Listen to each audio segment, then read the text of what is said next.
디나 강간 사건과 그로 말미암아 야곱 아들들의 세겜 학살 사건이 있은 후 하나님께서는 야곱에게 베델로 올라가서 단을 쌓으라고 지시하셨습니다. 이것은 야곱이 에서의 보복을 피하기 위해서 밧단 아람으로 가던 중에 베델에서 서원한 것입니다. 하나님이 내가 가는 길을 지키셔서 먹을 것과 입을 것을 주시고 평안히 아버지가 계신 고향 땅으로 돌아가게 하시면 베델에 단을 쌓고 하나님께 예배드리겠다고 그렇게 말을 한 것입니다. 그러나 야곱은 하나님이 말씀하신 대로 이 가나안 땅에 평안히 돌아왔지만 서원한 대로 베델로 올라가지 않고 세겜에 머물렀습니다. 이 세겜에 머무른 이유는 세겜이 풍요로운 땅이었기 때문입니다. 세겜은 사마리아의 그리심산과 에발산 사이에 위치한 성읍입니다. 연평균 강우량이 아주 적당하고 물이 많은 곳이어서 고대로부터 농사짓기에 아주 좋은 곳이었습니다. 그래서 이곳에는 밀과 보리, 채소가 재배됐고 평지를 둘러싼 산비탈에는 포도나 무화과 나무 또 감람나무들이 경작이 됐고 목축에 양을 키우기에 좋은 풀들도 많이 있었습니다. 또한 이 세겜은요 지정학적으로 여러 갈래의 길들이 통과하는 곳에 위치해 있어서 사마리아 지방의 교통의 중심지였습니다. 이런 풍요로운 땅인데다가 지정학적으로도 이 굉장히 교통의 요충지였기 때문에 이 세겜 땅은 사람들이 굉장히 많이 북적거렸고요. 또 이곳에 정착해서 사람들이 경제적인 부를 많이 누리고 있었던 그런 곳입니다. 이런 풍요로운 땅인데다가 더구나 이제 야곱은 형 에서와 화해를 이루었지 않습니까? 그러니까 가장 위협적인 형 에서와 화해를 이루었기 때문에 마냥 그 세겜성에 머물렀던 것 같습니다. 가나안 땅에 이제 들어가서 베델로 올라가지 아니하고 세겜 땅에 그냥 머물러 있었던 것 같아요. 그러니까 이제 하나님의 약속을 잃어버리고 하나님과 한 약속은 다 잊어버리고 이 풍요를 마음껏 누리고 살고 있었던 것 같습니다. 그러다가 디나의 이 강간 사건이 야곱의 외동딸 이 디나의 강간 사건이 일어나고 또 야곱이 그 세겜성에 있는 사람들을 죽이지 말라고 했는데 그 디나의 오빠들이 세겜성 이 학살 사건을 주도하게 되죠. 이 야곱이 이때 이제 정신이 번쩍 들었던 것 같습니다. 비로소 자기 자신을 이제 돌아보게 된 것이죠. 자기가 하나님 앞에 약속했던 것, 서원했던 것, 베델로 올라가서 하나님을 경배하겠다고 하는 그 약속을 그때 비로소 기억을 했던 것 같습니다. 이 C.S. 루이스라고 하는 유명한 그 학자는 고난을 우리를 깨우는 확성기라고 그렇게 말을 했습니다. 잠자고 있는 우리의 영혼을 깨우는 확성기. 많은 사람들이 영적 깊은 잠에 빠져 있다가 하나님께서 외치는 이 고난의 확성기를 통해서 비로소 깨어나는 것입니다. 정신을 번쩍 차리게 되는 것이죠. 그래서 기도하지 않던 사람이 기도의 자리로 나오게 되고 하나님 말씀대로 순종하지 않고 살던 사람들이 비로소 고난을 통해서 하나님의 음성을 듣고 하나님의 이 말씀의 자리로 나오게 되고 죄악 가운데 살던 사람들이 이 고난을 통해서 죄를 버리고 하나님께로 돌아오게 됩니다.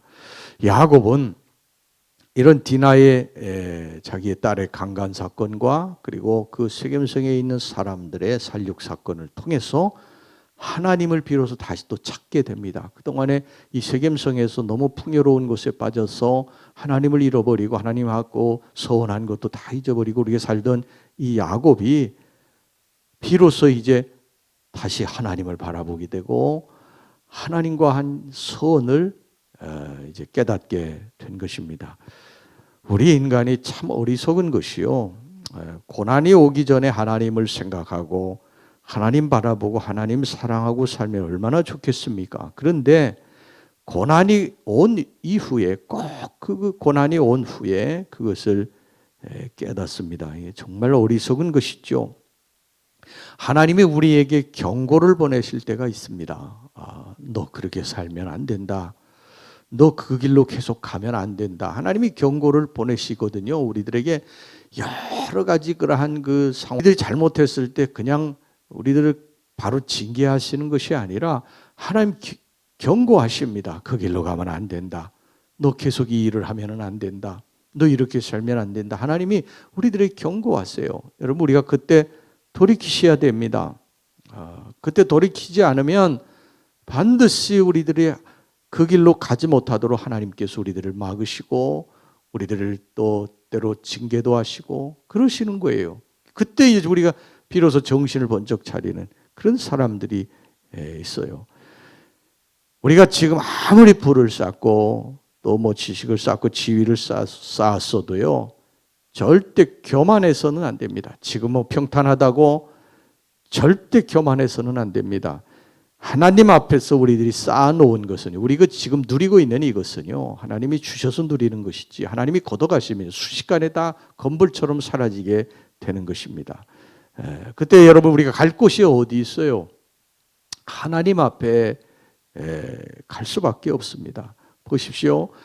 예전에 예수 잘 믿던 사람들이 세상에 나가서 허랑방탕하고 그렇게 예수와 상관없이 살다가 나중에 보면 예수께로 돌아왔을 때 이렇게 보면 그 사람들이 그냥 돌아온 게 아니에요. 그냥 돌아올 수가 없어요. 세상의 맛을 본 사람들은, 세상에 깊이 빠져 있는 사람들은 그냥 돌아오지 못합니다.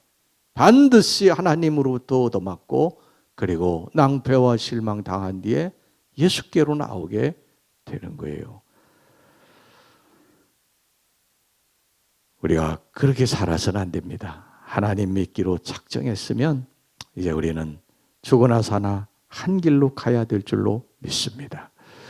야곱은 이제 뒤늦게 이것을 깨달은 거예요.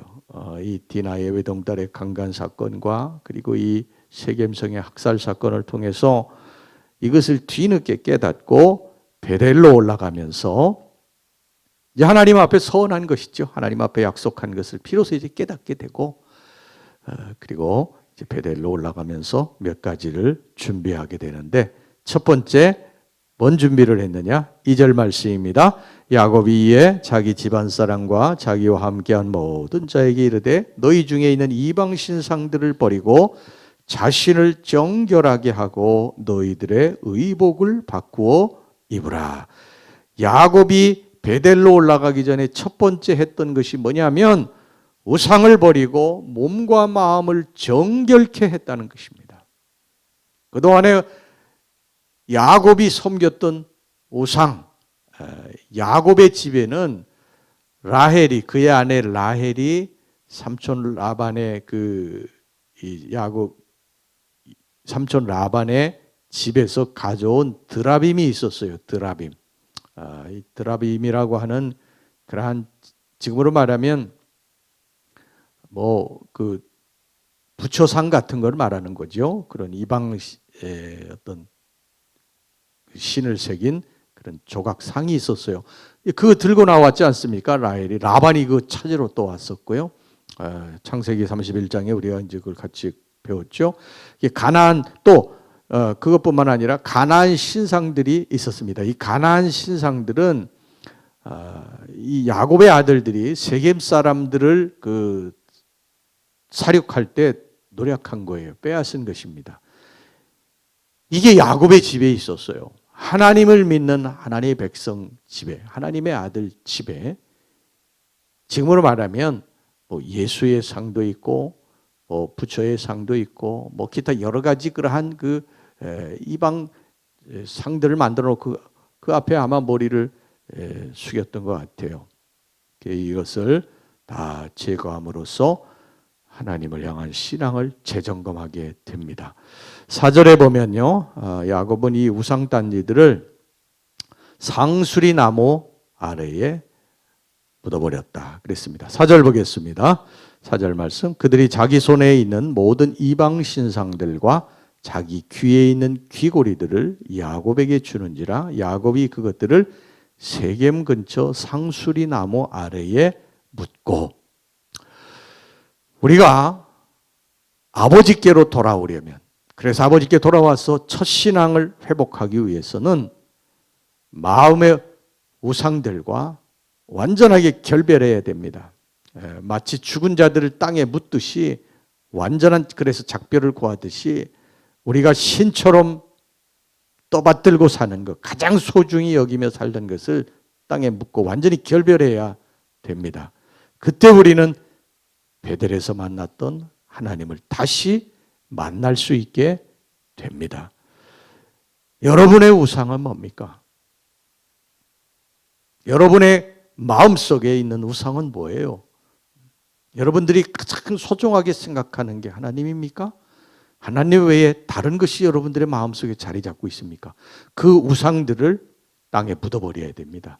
그래야 내가 잊어버렸던 하나님, 내가 멀리했던 하나님 다시 만날 수 있게 될 줄로 믿습니다.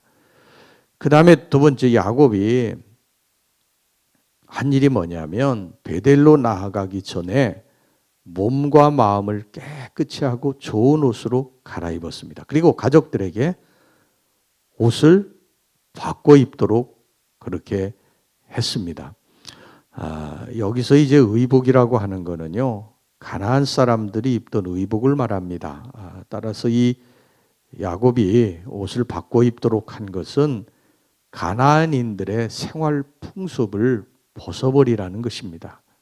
모든 죄악된 관습과 생활 습관 등 이 세속적인 문화를 떠나라는 거예요. 우리에게 익숙하고 또 우리가 좋아하는 세상 문화가 있습니다. 세상에 있을 때 우리들이 습관적으로 즐기던 것, 또 사랑하던 것, 좋아하던 것, 이것을 떠나야 됩니다. 벗어버려야 됩니다. 야곱이 이렇게 우상단지를 이제 묻어버리고 새 옷으로 갈아입고 베델로 올라가서 단을 쌓고 하나님을 불렀을 때 하나님은 다시 야곱을 만나 주셨고 복을 주셨습니다. 9절 말씀 보겠습니다. 야곱이 밧단 아람에서 돌아오매 하나님이 다시 야곱에게 나타나사 그에게 복을 주시고, 하나님이 다시 나타나셨어요. 이 야곱에게, 그리고 그에게 복을 주셨습니다. 그리고요, 정말 여기 중요한 말씀이 있는데 다시 한번 그의 이름을 상기시켜 주셨어요. 10절 말씀 보겠습니다. 하나님이 그에게 이르시되 내 이름이 야곱이지만은 내 이름을 다시는 야곱이라 부르지 않겠고 이스라엘이 내 이름이 되리라 하시고 그가 그의 이름을 이스라엘이라 부르시고. 야곱의 이름이 어디에서 바뀌어졌었습니까?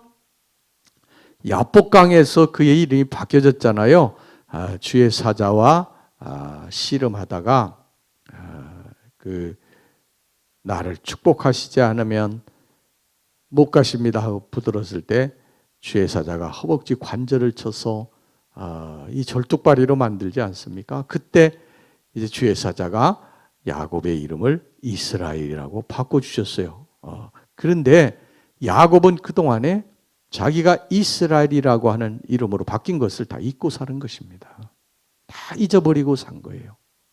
그 세겜성의 풍요로운 곳에 빠져서 자기가 이스라엘이라는 이름으로, 하나님의 사람이라고 하는 이름으로, 하나님을 의지하고 사는, 하나님의 지배를 받는 사람이라고 하는 이름으로 바뀌어졌다고 하는 것을 까마득하게 잃어버리고 산 거예요.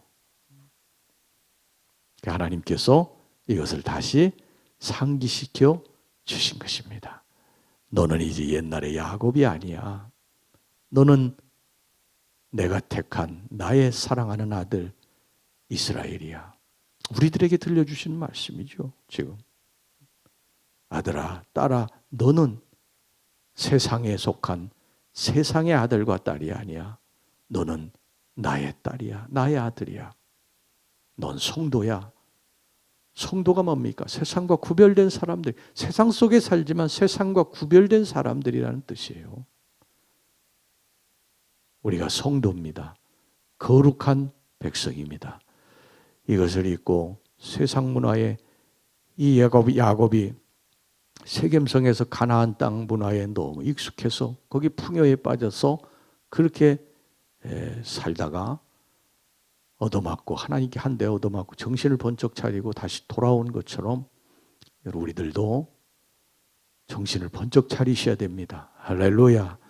우리는 하나님의 백성들이에요. 하나님의 백성들. 세상에 익숙했던 것들, 세상에 좋아하던 것들, 세상에 우리가 붙들고 살았던 습관들, 이런 것들을 다 땅속에 묻어버리고 옷을 벗어버리고 새 옷을 입어야 될 줄로 믿습니다.